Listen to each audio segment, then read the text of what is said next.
दोस्तों, इस video series में हम लोग पढ़ रहे हैं सामान्य विज्ञान के वैसे सभी महत्वपूर्ण प्रश्न जो रेलवे की विभिन्न परीक्षाओं में पूछे गए हैं। इस वीडियो में आप लोग नए हैं तो कृपया चैनल को सब्सक्राइब कर लें।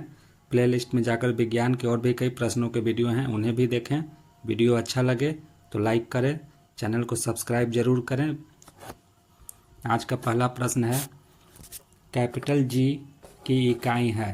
कैपिटल जी किस चीज़ की इकाई है? तो सही आंसर है ऑप्शन सी। इसकी व्याख्या देखते हैं। गुरुत्वाकर्षण नियतांक कैपिटल जी बराबर F गुने r²/m1 इंटू m2। इसकी व्याख्या दी गई है, आप इसकी व्याख्या देख सकते हैं। अगला प्रश्न है, आवेग माप है किस चीज़ का? सही आंसर है भार का। आवेग माप है भार का। इसकी व्याख्या देखते हैं। आवेग वस्तुतः बल की क्रिया का मात्रक है। यह पिंड पर आरोपित बल तथा उस समय के गुणनफल द्वारा परिभाषित होता है जितने समय तक के लिए बल कार्यरत रहता है।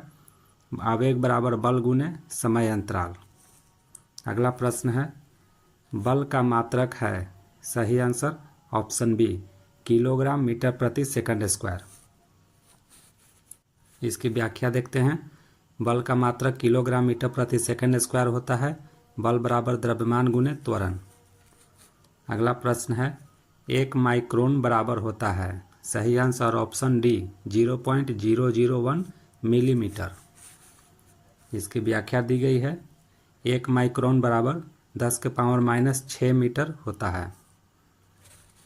अगला प्रश्न है, तापमान का एसआई मात्रक है। सही ऑप्शन बी, केल्विन। व्याख्या देखते हैं। ताप का एसआई मात्रक केल्विन होता है। सामान्यतः इसे -273 डिग्री सेंटीग्रेड से व्यक्त किया जाता है। अगला प्रश्न है, एक पानी से भरी ग्लास के नीचे से कागज को खींचते हैं तो पानी में गति उत्पन्न नहीं होती। इसका कारण क्या है? सही आंसर है ऑप्शन बी, जड़त्व के कारण। इसकी व्याख्या देखते हैं। जड़त्व के कारण पानी से भरी ग्लास के नीचे से कागज को खींचने पर पानी में गति उत्पन्न नहीं होती। एक पिंड की स्वयं एक समान विराम अवस्था में बने रहने में अक्षमता विराम अवस्था का जड़त्व कहलाता है। अगला प्रश्न है, स्प्रिंग को अपनी सामान्य लंबाई पर वापस लौटने के लिए लगने वाले बल को क्या कहते हैं? सही आंसर ऑप्शन डी, प्रत्यानयन बल। इसकी व्याख्या देखते हैं। स्प्रिंग को अपनी सामान्य लंबाई पर वापस लौटने के लिए लगने वाला बल प्रत्यानयन बल कहलाता है। अगला प्रश्न है, दिए हुए समय वेग ग्राफ में मंदन का मान क्या है? इस ग्राफ को ध्यान से देखें दोस्तों। इस ग्राफ में मंदन का मान 5 मीटर प्रति सेकंड स्क्वायर है। इसकी व्याख्या भी दी गई है। इसकी व्याख्या भी आप देख करके मंदन का मान ज्ञात कर सकते हैं। अगला प्रश्न है, दिए गए ग्राफ में वस्तु विशेष का प्रारंभिक वेग क्या है? सही आंसर इनमें से कोई नहीं। ऊपर दिए गए ग्राफ से संबंधित यह प्रश्न है दोस्तों। अगला प्रश्न है, गतिमान वस्तु में होती है। गतिमान वस्तु में ऑप्शन डी, गतिज ऊर्जा होती है। व्याख्या देखते हैं। गतिमान वस्तु में गतिज ऊर्जा होती है। किसी वस्तु या पिंड में उसकी गति या वेग के कारण कार्य करने की क्षमता को गतिज ऊर्जा कहते हैं। जैसे बंदूक से दागी गई गोली में, तोप से छोड़े गए गोले में, चलते हुए वाहन में तथा घूमते हुए लट्टू में गतिज ऊर्जा होती है। अगला प्रश्न है, चलती गाड़ी में बैठे आदमी की ऊर्जा होती है। सही आंसर ऑप्शन सी, गतिज ऊर्जा एवं स्थितिज ऊर्जा दोनों होती है। इसकी व्याख्या देखते हैं। चलती हुई गाड़ी में बैठे आदमी में गतिज ऊर्जा तथा स्थितिज ऊर्जा दोनों ही होती है। बैठा हुआ व्यक्ति सीट के सापेक्ष विराम अवस्था में रहता है, इसीलिए स्थितिज ऊर्जा का तथा उस व्यक्ति के शरीर के ऊपर का हिस्सा सीट के सापेक्ष गति में रहने से गतिज ऊर्जा का अनुभव करता है। अगला प्रश्न है, क्रिया एवं प्रतिक्रिया। सही answer option A, option B तथा ऑप्शन डी तीनों सही आंसर हैं।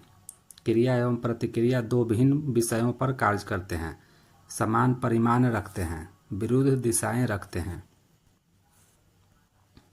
इसकी व्याख्या दी गई है, क्रिया एवं प्रतिक्रिया विपरीत दिशाएं रखते हैं, समान परिमाण रखते हैं तथा दो भिन्न भिन्न विषयों पर कार्य करते हैं।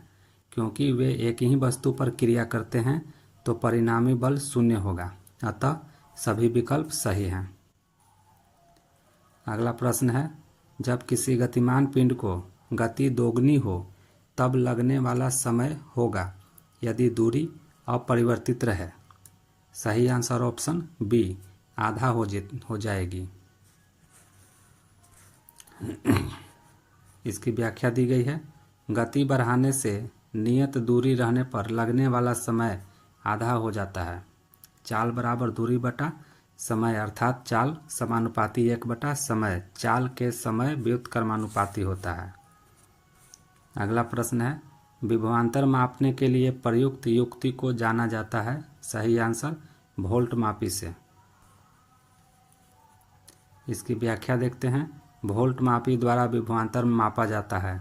इसके द्वारा किसी स्थिर प्रतिरोध में प्रवाहित धारा के द्वारा विभवांतर का पता लगाया जाता है। अगला प्रश्न है, एंगस्ट्रम क्या मापता है। सही आंसर है ऑप्शन बी, तरंगदैर्घ्य। एंगस्ट्रम से तरंगदैर्घ्य मापा जाता है। अगला प्रश्न है, टैकोमीटर वह उपकरण है जिससे मापा जाता है। सही आंसर है ऑप्शन डी, चाल। टैकोमीटर से चाल मापी जाती है। इसकी व्याख्या देखते हैं, टैकोमीटर एक उपकरण होता है जिससे हम किसी वाहन की चाल अथवा रेट ऑफ शाफ्ट रोटेशन मापते हैं। इसे आरपीएम भी कहा जाता है। ऑटोमोबाइल के डैशबोर्ड में टैकोमीटर का बहुत प्रयोग होता है। टैकोमीटर यंत्र से वायुयानों की गति मापी जाती है। अगला प्रश्न है, एनीमोमीटर का उपयोग मापने में किया जाता है। सही आंसर है ऑप्शन बी, पवन का वेग। इसकी व्याख्या देखते हैं, एनीमोमीटर का उपयोग पवन का वेग मापने के लिए किया जाता है।